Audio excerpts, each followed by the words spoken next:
시청자 여러분 안녕하십니까? 2020년 9월 30일 이스라엘 중동 리포트입니다. 먼저 이번 주 주요 뉴스입니다. 미국이 오는 12월까지 아랍에미리트에 F-35 스텔스 전투기를 판매하는 방안을 모색 중입니다. 베니 간츠 국방부 장관은 지난 9월 22일 미국을 방문해 중동 지역에서 이스라엘이 군사적인 우위를 유지할 수 있도록 미국이 협력해 줄 것을 요구했습니다. 팔레스타인이 아랍연맹 의장직에서 사임했습니다. 팔레스타인은 아랍 국가들이 이스라엘과 관계 정상화를 맺은 것이 사임의 원인이라고 밝혔습니다. 이스라엘이 동지중해 국가들과 함께 이집트에 본부를 둔 가스 포럼을 정식으로 창설했습니다. 이스라엘은 300억 달러 규모의 천연가스를 이집트와 요르단에 판매할 예정입니다. 이스라엘 중동 리포트 지금 시작합니다.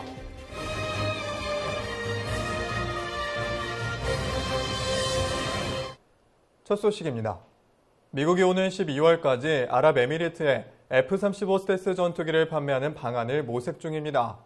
베니 간츠 국방부 장관은 지난 9월 22일 미국을 방문해 중동 지역에서 이스라엘이 군사적인 우위를 유지할 수 있도록 미국이 협력해 줄 것을 요구했습니다. 로이터 통신은 9월 22일 미국과 아랍에미리트가 아랍에미리트 국경일인 12월 2일에 맞춰 F-35 전투기 판매에 대한 합의문을 마련하고 있다고 전했습니다. 한편 F-35 판매로 인해 이스라엘의 군사적 우위를 약속한 수십 년간의 협정을 훼손하지 않는 방안도 모색 중인 것으로 알려졌습니다. 그중 한 가지 방안은 아랍에미리트에 F-35를 탐지할 수 있는 레이더 기술을 이스라엘군에 제공하는 것이라고 로이터 통신은 전했습니다.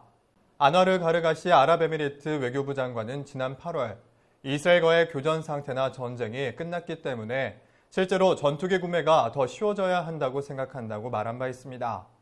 이스라엘은 미국의 F-35 매각에 대해 협상 성사를 어렵게 만들 수는 있지만 거래 거부권을 행사할 수는 없습니다. 베냐민 네타냐후 총리는 당초 미국이 중동 지역 다른 국가들에게 F-35를 판매하는 것에 대해 반대했지만 이후에는 어조를 누그러뜨려 이스라엘의 군사적 우위를 보장해 줄 것을 요구하는 데 그쳤습니다. 베니 간츠 국방부 장관은 9월 22일 미국을 방문해 이스라엘의 군사적 우위 확보와 이를 유지하기 위한 수단을 논의하고 잠재적인 방위 협력 가능성에 대해 검토했습니다. 이날 마크 에스퍼 미 국방부 장관은 미국과 이스라엘의 국방 관계는 이보다 더 강력했던 적이 없으며 앞으로도 이 방법을 계속 유지할 것이라고 말했습니다. Across that long history, though, the defense relationship between the United States and Israel has never been stronger, and we intend to keep it that way. A cornerstone of our defense relationship is preserving Israel's qualitative military edge in the region. The United States is committed to that, and the Department of Defense is committed to that imperative. And we will continue to support the long-standing U.S. priority to maintain Israel's QME. 간츠는 또 제러드 쿠슈너 백악관 선임 보좌관과 함께 전투기 판매에 대해 논의했습니다. 간츠와 쿠슈너는 성명을 통해 이스라엘의 군사적 우위를 유지하면서 지역 안정을 보장하고 이스라엘의 안보를 보호하기 위한 도구로서 협정을 확대해 나가기로 논의했다고 밝혔습니다. 간츠는 회담 말미에 다른 국가들과의 추가적인 정상화를 통해 중동 지역의 안정을 증진하는 데 협력하겠다고 밝혔습니다. 간츠는 중동 지역에서 이란의 확장을 줄이기 위한 공동 안보 협력도 논의할 예정이라고 전했습니다. 팔레스타인이 아랍연맹 의장직에서 사임했습니다. 팔레스타인은 아랍 국가들이 이스라엘과 관계 정상화를 맺은 것이 사임의 원인이라고 밝혔습니다. 한편 팔레스타인이 올해 받은 대외 지원금이 이전에 비해 약 70% 정도 감소한 것으로 나타났습니다. 팔레스타인 외교부 장관 리아드 알 말리키는 지난 9월 22일 팔레스타인이 아랍연맹 의장직에서 사임하겠다고 밝혔습니다. 말리키 외교부 장관은 라말라에서 가진 기자회견에서 팔레스타인이 앞으로 6개월간 아랍연맹 회의를 주재할 예정이었지만 더 이상 그 자리를 원하지 않는다고 말했습니다. قررت دولة فلسطين التنازل والتخلي عن حقها في ترأس مجلس الجامعة في دورته الحالية لأنه لا يشرفها أن تشاهد هرولة العرب نحو التطبيع خلال رئاستها وكون قرار الهرولة قد اتخذ في واشنطن فليس من المجدي بذل المزيد من الجهد في إقناع أحد بعدم التطبيع خاصة وأنهم ليسوا أصحاب قرار. 말리키 장관은 첫 발언 후 아흐메드 아블게이트 아랍연맹 사무총장에게 보낸 편지를 읽었습니다. 그는 서한에서 아랍에미리트와 바레인이 맺은 협정은 아랍 지역의 깊은 위기를 초래했다고 전했습니다. 한편 팔레스타인이 아랍 국가들로부터 받던 지원금이 2020년에 85% 정도 감소한 것으로 전해졌습니다. 언론 매체 더 뉴아랍과 팔레스타인 재정부 자료에 따르면 팔레스타인은 지난 3월 이후 대외적인 원조도 50% 감소한 것으로 알려졌습니다. 팔레스타인이 대외로부터 받은 지원금은 2019년 5억 달러에서 2020년 2억 5,500만 달러로 7개월 만에 절반으로 줄었고, 같은 기간 아랍 원조는 2019년 2억 6,700만 달러에서 2020년 3,800만 달러로 85% 감소했습니다. 올해 팔레스타인의 총 수입이 예년에 비해 약 70% 감소한 것입니다. 리야드 알말리키 외교부 장관은 기자회견에서 아랍 정상들은 팔레스타인에 1억 달러의 금융 안전망 제공을 약속했지만 대부분의 아랍 국가들이 그 결정을 따르지 않았다고 주장했습니다. 이러한 재정 상황은 코로나19 대유행과 더불어 이스라엘과 아랍 국가들이 평화협정을 협상하던 기간 동안에 일어난 것입니다. 한편 지난 6월 유럽의회 의원들은 유럽의 원조가 팔레스타인 테러리스트 지원을 위해 사용되고 있는 것에 대한 철저한 조사를 요구했습니다. 유럽연합은 매년 수억 유로를 팔레스타인 자치정부에 기부하고 있습니다. 팔레스타인은 매분기 약 5천만 유로를 팔레스타인 해방기구에 전달하고 있는데, 이 단체는 이스라엘에서 자살 테러를 자행해온 아라크사 순교여단과 비슷한 재정 조직입니다. 올리베르 바일리 EU 확대 집행위원은 EU 기금에서 테러 자금이 조달되는 일은 용납할 수 없는 일이며 만약 그렇게 된다면 바로잡을 것이라고 전했습니다.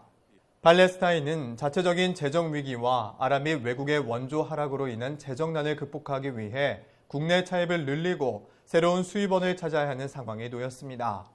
Unjust blockade that aims to undermine them. We will not bow down. We will not surrender.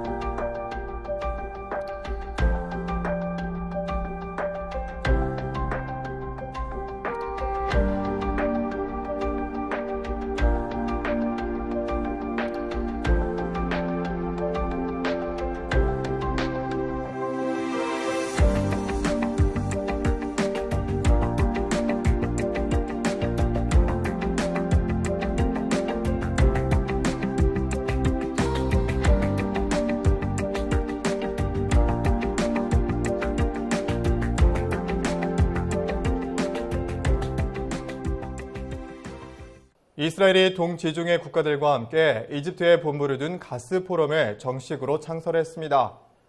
이스라엘은 300억 달러 규모의 천연가스를 이집트와 요르단에 판매할 예정입니다. 9월 22일 이집트, 이스라엘, 그리스, 키프로스, 이탈리아, 요르단은 카이로에서 주최한 화상회의를 통해 국제기구로서 동지중해 가스 포럼을 출범했습니다. 동지중해 가스 포럼은 가스 생산국과 운송국, 소비국이 모여 천연가스 생산 및 수출 등에서 협력하는 것을 목표로 하고 있습니다. 이 가스 포럼은 이스라엘과 이집트가 해양 천연가스전을 발견한 후 비공식 그룹으로 설립했던 것인데, 이번 포럼 창설로 본격적인 활동을 시작할 것으로 보입니다. 이스라엘은 이 포럼에서 300억 달러, 우리 돈으로 약 36조 원 규모의 천연가스를 요르단과 이집트에 수출하기로 계약했습니다. 유발 슈타인리츠 장관은 역사상 처음으로 아랍 및 유럽 국가들과 지역 협력을 맺은 포럼이라고 전했습니다. 이어서 요르단과 이집트와의 300억 달러 계약은 시작에 불과하다고 덧붙였습니다. 이집트는 올해 1월 이스라엘로부터 천연가스 수입을 시작했고, 수입한 천연가스를 재가공해 유럽과 아시아 지역으로 수출할 것을 기대하고 있습니다. 프랑스와 미국, 유럽연합 등 다른 3개국 대사들 또한 화상회의에 참여했고, 이번 포럼에는 에너지와 관련한 다양한 기업과 이익단체도 참여할 것으로 보입니다. 유발 슈타인리츠 장관은 팔레스타인 자치정부도 이번 포럼에 참여했다고 밝혔습니다. 한편 동지중해 가스 포럼은 터키를 견제하는 의미도 내포하고 있습니다. 이 단체는 터키의 지역 라이벌들이 모인 것인데, 터키는 가스 시추권을 놓고 그리스 및 키프로스와 격렬한 논쟁을 벌이고 있습니다. 터키는 지난 8월 지질 조사선을 키프로스 섬 인근 동지중해에 투입해 천연가스 매장 탐사에 나섰습니다. 이에 그리스와 키프로스는 키프로스 섬 인근 천연가스 시추권을 받은 프랑스, 이탈리아와 함께 합동 군사훈련을 시행해 터키에 경고 메시지를 보낸 바 있습니다. 포럼 회원국들은 성명을 통해 동지중해 가스 포럼이 지속가능한 지역가스 시장의 발전과 가스 자원의 완전한 개방을 이끌어낼 것이라며 기대감을 높였습니다.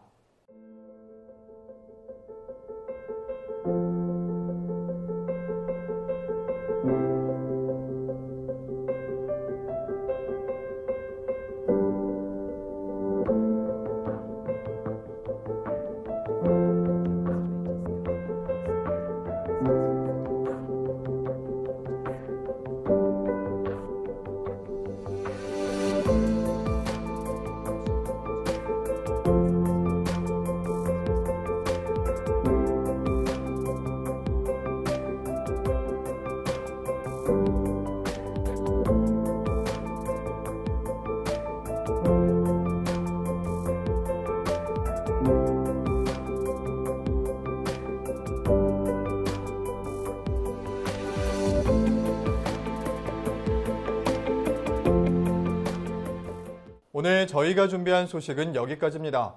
시청해주신 여러분 고맙습니다.